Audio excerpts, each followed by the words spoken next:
Welcome back to Inner Peace for Nerds, family, and my name is MacArthur. At some point during this crazy game we call life, each of us will be faced with challenges that are a bit more extreme than the minor trials and tribulations of daily existence. Obstacles that are so difficult to overcome that we can begin to question our faith in ourselves, other people, and maybe even the game itself. This, of course, is a repeating theme in every great myth and legend since the dawn of time. There are always barriers and rites of passage that heroes must complete in order to progress further in the story, and maybe that's no accident. For you gamers out there, you could think of such a situation as a boss fight, the inevitable encounter with a gatekeeper of some kind, who guards each new level of the game.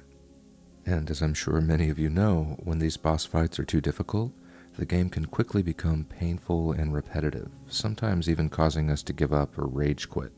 And what's worse is we often see other players breeze by that particular boss without even breaking a sweat. Of course, this doesn't mean necessarily that those people are better players. It simply means that each of us has different strengths and weaknesses, as most gamers learn very young thanks to role-playing games. But either way, when it comes to nerds of any feather, one of the toughest bosses that we can face on our journey through life seems to be depression. And if you don't take care of that mean bastard right away, you can easily get stuck on him for months or even years at a time, repeating the same useless battle over and over until it becomes personal. At this point, it can become a sort of addiction, a parasitic entity that attaches itself to you like the proverbial facehugger and proceeds to ruin your life. Game over, man! It's game over! Well, luckily these days, there are more remedies for depression for sale on every street corner than there are stars in the sky. We've got shrinks, yoga, meditation, spiritual retreats, relaxation spas, self-help books, religion, re-education chambers, and an infinite rainbow of psychoactive drugs that could boggle even the most sophisticated mind, which, strangely enough, all seem to have outlandish names that sound like something a teen mother would bestow upon her first child to guarantee their permanent unemployability. But if you've ever tangled with a facehugger like depression in the past, you may have discovered that if you don't catch it early enough, you can reach a point where the usual remedies don't seem to work anymore. Now, letting things get to this stage should probably be avoided at all costs. If you are or have been experiencing deep depression for more than a couple of days, there is no more room to f*** around. It's time to bust out the big guns. Come on in. All Painless is waiting. To that end, I'd like to share a secret weapon that is so devastating to this particular villain that it has never failed me, not even once.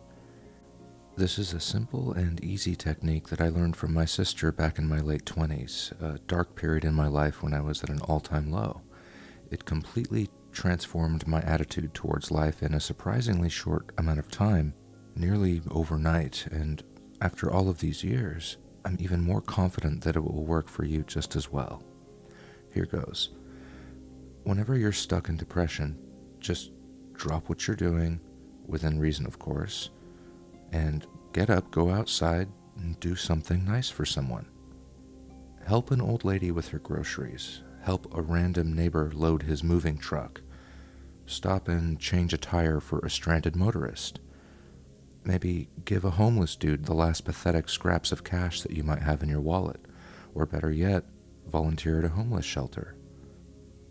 Now, before we go any further, I'd like to point out that I happen to know many of you personally who have already devoted your lives to helping other people, either through a career, as a parent, or just because you're awesome.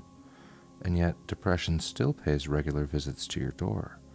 The reasons for this are many, so we won't get into them much in this episode, but suffice it to say that in order for this method to work properly, we should choose a way of serving other people that is as far removed from our career or daily routine as possible, especially if you've been living that routine for a long time. Also, it's important for everyone attempting this exercise to choose someone other than friends and family to help at first, if only to avoid any possible emotional entanglements that might distract you. Instead, try and make the target for your kindness as random and as different from you as possible, such as a neighbor, a loose acquaintance, or, best of all, a complete stranger. Now, you might be thinking, come on, Mac, this is complete and utter pie-in-the-sky level bullshit. I just lost my job, my house is foreclosing, my car has been repossessed, and now my wife is leaving me for the repo man and taking the kids along with the last of my savings and my gaming computer. So, how could giving my last $5 or even my precious time to a stranger possibly solve any of my problems? Well, it is my sincere hope that a few of you will be curious enough to find out for yourselves. But for those of us who are cut from a more pragmatic cloth, here are some very real and practical reasons why this method works like a charm. Whenever we focus on someone else's needs, desires, or problems a little bit more than our own, we're no longer able to obsess over our own life dramas at the same time, at least not for long. In short, it forces us to zoom out of our tunnel-visioned worldview and look at the bigger picture.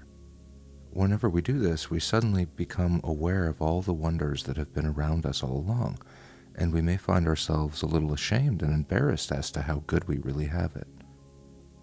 If nothing else, you might find something valuable outside the box of daily depression that can spark a change in your outlook on life.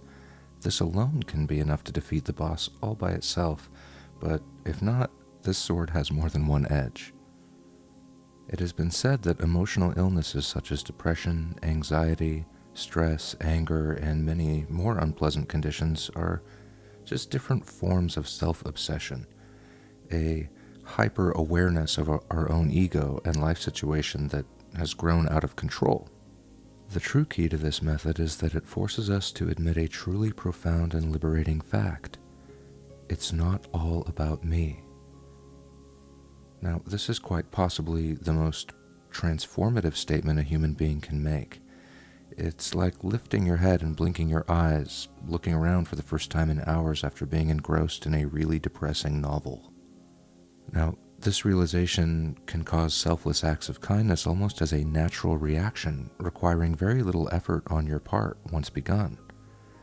Some say this works so well because it reveals the awesome and mysterious power behind personal sacrifice, which is nothing short of the fire in which depression burns away like dry paper in a blast furnace. And it seems that some people figured this out a long time ago. For thousands of years, people have sought comfort in times of emotional distress and more mystical practices such as meditation, yoga, religion, and other spiritual pursuits.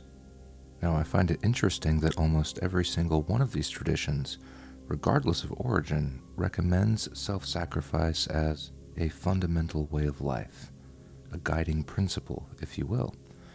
I wonder if there's a connection there. Either way, to appease our cynical side, it still isn't hard to see that the various advantages of a selfless way of life are almost beyond measure, even without divine assistance. In fact, you could probably be the most skeptical, cynical bastard on earth, a total Scrooge without a shred of wonder or magic left in your heart, and I'm willing to bet that this practice will work just as well for you as it would for a saint or an enlightened master. Maybe that's because sacrifice simply builds morale. It is seen as heroic to others, and nothing builds morale and confidence like heroism. And so begins a marvelous chain reaction. Morale leads to joy, joy leads to gratitude, and gratitude makes other people want to express said gratitude. They will most likely want to do this by sacrificing for you in return. Now, what impacts do you think that this might have on your problems? Furthermore, as a sort of bonus, all of these sensations, such as joy and gratitude, happen to be quite contagious. Just try it out and see. Whenever you create happiness in another person, pay close attention and watch how fast it spreads to others, and even you. If you practice this technique for a day or two, how long do you think it'll take before you catch yourself smiling? I hope you find out and let me know, because I have a pretty good feeling about this. As you can see, this is another way this method can lead to concrete, practical advantages in life that can be so far-reaching they can scarcely be measured. Between the powers of logic, intuition, and thousands of years worth of independent wisdom, there appears to be a bit of evidence to suggest that there's something to this concept that merits our attention, whether we can put our finger on it or not. In the end, each of us is a different animal, and we'll find some remedies more helpful than others for sure. But nonetheless, I don't think I've ever had someone come back to me and say that they tried this for a week without profound results. I also find it extremely helpful to apply this method throughout the course of my daily life. I try and remind myself frequently, especially first thing in the morning and last thing before going to bed, that it is indeed not about me, and that maybe that's okay. Do it out loud if necessary. Do it while looking in the mirror, or whenever an unpleasant situation arises, or when you think one might arise.